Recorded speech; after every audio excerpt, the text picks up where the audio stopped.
Hi, my name's Marcy Langley, and I'm on get get funding program because I was hoping to get some help because I'm really very financially totally strapped. I live on disability, cannot get ahead, barely survive.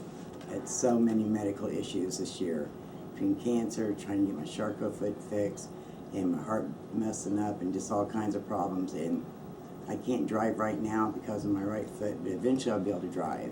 And I will really need a vehicle. Nothing fancy, but I just need something to get me back and forth to doctor's appointments, which would make my life so much easier. And it would help me with my grandkids too, because then I could have them a little more and spend time with them and maybe take them to the parks and do stuff like that. That's why I'm on here, is to ask for the help to buy a vehicle. And I'm not asking, I mean, I know it's like to be broke, but even like $1 donation, I would appreciate anything.